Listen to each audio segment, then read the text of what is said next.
जी, अस्सलाम वालेकुम। उम्मीद है सब किसान भाई खैरियत से होंगे।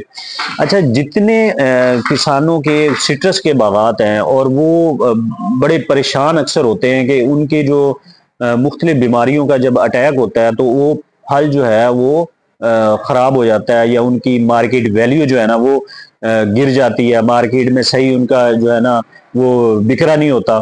ठीक है, और वो एक्सपोर्ट क्वालिटी भी जो है ना वो उनकी डैमेज हो जाती है। वो फल जो है ना वो एक्सपोर्ट नहीं हो सकता। ठीक है, उनमें हाँ, आज हम उस पे बात करेंगे कि इनकी कितनी किस्म की बीमारी हैं और ये बीमारियां कैसे लगती हैं, आप कैसे बच सकते हैं इन बीमारियों से। ऐसी कौन सी एहतियाती तदाबीर आप जो है ना वो करेंगे कि इन बीमारियों की वजह से आप बच सकते हैं। और जब एक दफा बीमारी ये आ जाती है तो आपका यूं समझें कि पूरे का पूरा फल जो है ना वो डैमेज कर देते हैं। पत्तों पे अटैक करती हैं, फिर फल पे जो है ना वो अटैक शुरू हो जाता है। तो ये जब अटैक शुरू होता है, ये शुरू में जब पत्तों की फूट नहीं आ रही हो या फल नया बनना स्टार्ट हो, तब जो है ना ये स्टार्ट हो जाता है। और इन बीमारियों के लिए हमें जो है ना वो प्रिकॉशनरी जो है ना वो मेजरमेंट्स करनी होती हैं। उससे पहले जो है ना बीमारी आने से पहले जो वो हमने अपनी जितनी भी प्रैक्टिसेस हैं उन बीमारियों से बचने के लिए वो हमने करनी होती हैं। तो आज इसी पे हम बात करने जा रहे हैं। तो ये अगर आप इस चैनल पे नए हैं तो ये आप चैनल सब्सक्राइब करें और बेल आइकन को लाजमी प्रेस कर दें ताकि हर नई आने वाली वीडियो आप तक पहुंच सके। अब आप वीडियो पूरी देखिएगा, इसमें आपको ऐसी चीजें मिलेंगी कि जिनसे आप जो है ये इन बीमारियों से आप बच सकेंगे। मैं इनकी अगर बीमारियों की बात करूं तो सबसे पहले आता है जी सिट्रस कैंकर। आपने सिट्रस के जो पत्ते हैं उन पे अक्सर देखा होगा खुरदरा जो है ना खुरदरी स्किन हो जाती है। ठीक है, या आप कह लें कि ददरी नुमा जो है ना वो स्किन हो जाती है और फल भी ऐसे हो जाता है। ठीक है, उसे कहते हैं जी सिट्रस कैंकर। ये एक बैक्टीरियल डिजीज है। ठीक है, और बैक्टीरियल ज़ैंथोमोनास इसका जो बैक्टीरिया है उसकी वजह से ये बीमारी फैलती है। दूसरी अगर बीमारी देखें तो वो सिट्रस स्कैब होती है। ये ऊपर जो है ना फल के ऊपर एक जाला नुमा जो है ना वो नक्शा सा बना देता है। ठीक है, इसे जो है ना ये सिट्रस स्कैब कहते हैं। आप ये तस्वीर भी देख सकते हैं। और तीसरी बीमारी जो है ना वो सिट्रस मेलानोज है। ठीक है, सिट्रस मेलानोज में क्या होता है कि ये पत्तों के ऊपर भी और फल के ऊपर भी डॉटेड जो है ना वो स्किन हो जाती है और ब्लैकिश जो है ना वो डॉट से बन जाते हैं। तो ये तीनों ये दोनों बीमारियां जो है वो सिट्रस स्कैब और सिट्रस मेलानोज ये फंगल जो है ना वो बीमारी है। ये फंगस की वजह से फैलती हैं। अच्छा, ये तीनों बीमारियां जो है ना जब टेम्परेचर ज्यादा होता है और ह्यूमिडिटी जो है ना वो उसमें फिर बढ़ जाती है। 60 से 70% जब ह्यूमिडिटी बढ़ती है तो ये जो है ना बीमारियों का अटैक बढ़ जाता है। और ये बीमारियां ज्यादातर अटैक शुरू करती हैं जब नई फूट आ रही हो या नया फल बन रहा हो, तो तब जो है ना ये अटैक शुरू करते हैं। तो इन बीमारियों का जो है ना आपने जो प्रिकॉशनरी जो है ना वो एहतियाती आपने वो प्रैक्टिसेस करनी होती हैं, तभी आप जो है ना वो बच सकते हैं। ये इंसेक्ट की तरह नहीं है कि आप इंसेक्ट की जो है ना वो आप देखें होंगे जब अटैक शुरू हो गया तो फिर आप जो है ना वो स्प्रे या जो भी आपकी वो प्रैक्टिसेस है वो करेंगे। ऐसा हरगिज नहीं है। एक दफा जब आपकी बीमारी आ जाती है, यूं समझे कि आपके पूरे का पूरा फल जो है ना वो डैमेज कर देती है।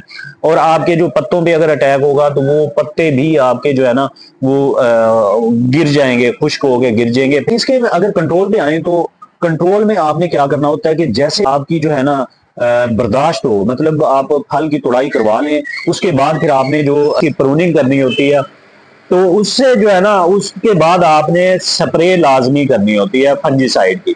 या आपने जो है ना ब्रॉडेक्स मिक्सचर का जो है ना उसका आपने वो स्प्रे करना होता है। तो ब्रॉडेक्स मिक्सचर आप कैसे बना सकते हैं। अच्छा, बोर्डेक्स मिक्सचर बनाने के लिए आप जो है वो कॉपर सल्फेट 1 kg लेंगे, जिसे आप जो है वो नीला थोथा भी कहते हैं। ठीक है, 1 kg आप जो है ना वो कैल्शियम कार्बोनेट लेंगे, जिसे बुझा हुआ चूना आप कहते हैं। और इन दोनों को आपने जो है ना ये 100 लीटर पानी में आपने हल करके तो आपने इसका स्प्रे करना है। तो ये जैसे ही आप इसकी पौधों की छदराई कर लें, उसकी जो खुश्क टहनी है या खुश्क शाखें हैं वो आप काट के तो उसके बाद लाजमी आपने ये जो है ना वो स्प्रे करना है। या कोई आप और कॉपर बेस जो है ना वो आप फंजीसाइड का स्प्रे कर सकते हैं। क्योंकि जैसे आप उसकी छदराई करते हैं तो उस वो जहां आपके जो वो शाख काटते हैं वहां जख्म बन जाता है और उस जख्म के जो है ना जरिए जो फंगल अटैक जो है वो शुरू हो जाता है। तो एक तो काम ये आपने करना है। दूसरा जो है ना, फिर जैसे पौधों की नई फूट आना शुरू हो जाए, तो तब से लेके जब तक फिर फल नहीं बनता प्रॉपर, तो आपने जो है ना वक्फे वक्फे से आपने फंजीसाइड के जो है ना वो स्प्रे लाजमी उस पे करने होते हैं। वो फंजीसाइड का साथ में हो जाएगा, साथ में बैक्टीरियासाइड का जो है ना, बैक्टीरियासाइड के लिए आप कॉपर ऑक्सीक्लोराइड, कॉपर बेस्ड कोई भी आप जो है ना वो ले सकते हैं, ठीक है, या कॉपर ऑक्सीक्लोराइड कसुगामाइसिन का वो ले सकते हैं, ठीक है। और फंगल जो बीमारी हैं जिनमें सिट्रस स्कैब हो गया या सिट्रस मेलानोज हो गया, उनके लिए आप फंजीसाइड जो है ना वो कर सकते हैं। उसमें आप जब नई फोट आना शुरू हो जाए, तो तब आपने जो है ना वो करना है। फिर जैसे ही बारिशों का सीजन, मानसून का सीजन शुरू हो, मानसून के सीजन से पहले एक आपने एप्लीकेशन लाजमी करनी है, फिर एक एप्लीकेशन आपने मानसून के बाद करनी है। तब तक जो है ना फल थोड़ा मजबूत हो जाता है या फल का साइज बन जाता है। तो ये इस तरह आपने जो है ना, आपने वक्फे वक्फे से आपने इनके लाजमी स्प्रे करने होते हैं, तभी आप जो है ना इनसे बच सकते हैं। अगर आप बीमारियों का इंतजार करेंगे कि बीमारी का अटैक हमें नजर आएगा तो हम करेंगे, तब तक आपका जो है वो फल डैमेज हो जाता है। तो आपने इन चीजों का जो है ना वो लाजमी ख्याल रखना है। अच्छा जी, सिट्रस पे एक बड़ी खतरनाक बीमारी आती है जिन्हें हम डाई बैक कहते हैं, कि पौधा अचानक से जो है ना वो मुरझाता है और आप देखते हैं कि चंद दिनों में जो है ना पूरे का पूरा पौधा सूख जाता है, तो उसे हम कहते हैं डाई बैक। अच्छा, आपने ये देखना है कि पौधा क्यों सूख गया है, ठीक है। जाहिर है उसकी खुराक की ब्लॉकेज हुई होगी या खुराक प्रॉपर ऊपर नहीं पहुंच रही, तो इस वजह से जो है ना वो पौधा सूखा है। तो क्यों ब्लॉकेज हुई है, मेन ये है, ठीक है। उनकी आपने जो है ना वो देखना है कि क्या उसे नीमाटोड का अटैक हुआ है, ठीक है। नीमाटोड आप जब चेक करते हैं, जैसे दूसरी फसलों में नीचे गांठें बन जाती हैं, तो ये सिट्रस पे ऐसे गांठें नहीं बनती। सिट्रस पे ऊपर जाला सा बना लेता है जब नीमाटोड का अटैक होता है। फिर दूसरा, इस पे जड़ों पे फंगल अटैक हो सकता है, की वजह से जब खुराक की जो ब्लॉकेज होती है ना, वो जैसे ब्लॉकिंग होती है, खुराक प्रॉपर पौधे पे नहीं पहुंच सकती, तो वो जाहिर है वो मरना शुरू हो जाता है। डाई बैक की अगर आप जितनी जल्दी इसकी जो है ना वो आइडेंटिफिकेशन कर लें, इसे आइडेंटिफाई कर लें कि हाँ भाई इसे डाई बैक की बीमारी जो है ना वो लगना स्टार्ट हो गई है, तो आप इसे दोबारा जो है वो ग्रोथ की तरफ लेके आ सकते हैं, ठीक है। उसकी निशानियां क्या है? डाई बैक में जो है ना ये सबसे पहले पत्ते जो है ना वो पिलाहट का शिकार होते हैं, ठीक है। फिर आहिस्ता से आहिस्ता पत्ते खुश्क हो जाते हैं, फिर टहनियां भी जो है ना वो खुश्क हो जाती हैं, तो इस तरह पूरा पौधा जो है ना वो मर जाता है। अच्छा, दूसरा जो है ना, कुछ लोग कहते हैं कि शायद वो मेच्योरिटी की तरफ जो है ना वो पत्ते चले गए हों, लेकिन इनमें फर्क क्या है? अगर पौधे के पत्ते जो है ना वो मेच्योर होंगे, तो वो क्या होगा कि पत्ते पिलाहट का शिकार होंगे और पिलाहट में ही वो पत्ते गिर जाएंगे, वो पत्ते वहीं खुश्क नहीं होंगे, और जब वो गिरेंगे तो टहनियां जो है ना वो सब्जी रहेंगी। लेकिन डाई बैक में जो है ना वो पत्ते खुश्क हो जाते हैं, पहले पिलाहट का शिकार होते हैं, फिर खुश्क होते हैं, फिर गिरते हैं, और इनकी टहनियां जो है वो भी खुश्क होना शुरू हो जाती हैं। डाई बैक की बीमारी से बचने के लिए मैं आज आपको ऐसी प्रैक्टिस बताऊंगा कि जो आपका पूरा बाग है उसमें अगर ये अपना लें, तो आपकी बाग की ग्रोथ भी अच्छी होगी, आपकी जो है ना जितने बीमारी ज्यादा पौधे हैं वो भी रिकवर हो जाएंगे, ठीक है। और आपके जितने फ्रूटिंग है वो भी ज्यादा होगी, आप जो बाग है वो सेहतमंद जो है ना वो रहेगा। इसमें ये होता है कि ये बीमारियों का अटैक जड़ों की होता क्यों है, ठीक है। आपने सबसे पहले ये कोशिश करनी होती है कि आप डायरेक्ट तने को पानी ना लगने दें, ठीक है। उस पे आप फासला रखें, आप कोशिश करें जितनी उसकी कैनोपी है, ठीक है, उसके जो है ना सराउंडिंग में रहे, ठीक है। आपने एक काम करना है कि जितने बाग के आपके प्लांट्स है ना, उनकी जहां जहां आपकी कैनोपी आती है, तो वो कैनोपी के बराबर आपने गड़ा खोदना है, ठीक है। और आपने पानी भी वहीं लगाना है, आपने जितनी फर्टिलाइजर देनी है वो भी वहीं देनी है, ठीक है। तो आपने कोई आपका जो बीमारी ज्यादा पौधा है, या आपने प्रिकॉशनरी उसमें कोई फंजीसाइड फ्लड करनी है, ठीक है, कोई निमेटिसाइड आपने वहाँ जो है ना वो उसका घेरा करना है, तो वो जो है ना आप उसी जो है ना वो गड़े में, उस सर्कल में आप वो कर सकते हैं। अच्छा, आप एक काम करें, आपके जितने बाग में जितने प्लांट्स हैं उनकी आप कैनोपी के सराउंडिंग में आप निशान लगाएं, ठीक है। जहां जहां कैनोपी एंड हो रही है, ठीक है, वहां से 1 फीट अंदर की तरफ जो है ना आपने गड़ा खोदना है। 1 फीट आपने गहरा खोद लें, 1 फीट आप उसकी चौड़ाई रख लें।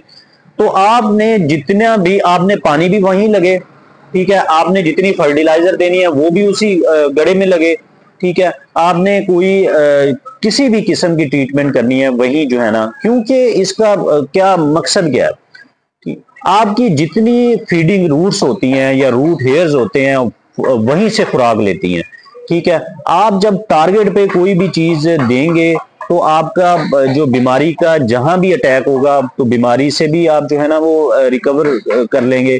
आपकी एडवांस में जो है ना वो बीमारियों का अटैक नहीं होगा, क्योंकि जो पानी है वो डायरेक्ट तने को नहीं लगेगा और वहीं जो रूट हेयर जहां जरूरत है सिर्फ वहीं लगेगा, ठीक है। आपके जो फर्टिलाइजर हैं वो टारगेट पे पहुंचेंगी। तो अगर आप ये प्रैक्टिस आप अपना लेते हैं, आप हमेशा के लिए आप फ्रूटिंग में इजाफा करेंगे, आपका जो बाग है वो हमेशा जो है ना वो सर सब्जो शादाब रहेगा, ठीक है। आप बीमारियों से बचे रहेंगे। ये डाई बैग की जो बीमारी है ना ये 2 वजह से हो सकती है। एक कोई फंगल अटैक की वजह से हो सकती है, दूसरा जो है ना वो नीमाटोड्स की वजह से हो सकती है। डाई बैग की अगर कंट्रोल की बात करें तो आप क्या कर सकते हैं। अगर आपके नीमाटोड है तो आप जो है ना बाहर का प्रोडक्ट है वेलम, वो आप जो है ना उसी सर्कल में उसी जो है ना गड्ढे में आप पानी जब लगाएंगे तो पानी के अंदर जो है ना वो आप उसमें फ्लड कर देंगे, ठीक है। दूसरा आप जो है ना वो रग्बी का एफएमसी का प्रोडक्ट है रग्बी, उसका आप जो है ना वो कीड़ा कर सकते हैं। तो ये दोनों बड़े अच्छे प्रोडक्ट हैं इसके नीमाटोड के। अच्छा, अगर आप कोई फंगल अटैक है कोई फंगस की वजह से तो वो आप जो है ना किसी भी अच्छी कंपनी की आप कार्बेंडाजिम जो फंजीसाइड है वो बड़ी अच्छी फंजीसाइड है, उसका जो है ना वो आप फ्लड कर सकते हैं। अच्छा, आपने एक बात जो है ना वो जेहन में रखनी है कि कोई भी बीमारी है वो चाहे फल के ऊपर या पत्तों के ऊपर अटैक करती है या कोई जड़ों के ऊपर अटैक करती है, आपने एक प्लान बना लेना है। उस प्लान के तहत आपने प्रिकॉशनरी बीमारी का अटैक होता है या नहीं होता वो आप एक दफा जो है ना वो लाजमी फ्लड कर दें। जब एक दफा बीमारी आ जाती है तो आपका नुकसान अलग होता है, आपके अखराजात जो है ना वो ज्यादा बढ़ जाते हैं, ठीक है। तो ये चीजें जो है ना ये आपने लाजमी आपने मैनेज करनी होती है। आज की वीडियो के लिए इतना, उम्मीद है कि ये वीडियो आपके लिए बहुत ज्यादा फायदेमंद साबित हुई होगी। तो अगर ये आपको वीडियो पसंद आए तो काइंडली इस वीडियो को लाइक कीजिए, शेयर कीजिए, दूसरे किसानों तक जो है ना ये मैसेज पहुंचाइए ताकि उनका जो है ना ये फायदा हो। तो अगली वीडियो तक के लिए इजाजत दें, अपना ख्याल रखिएगा। अल्लाह हाफिज।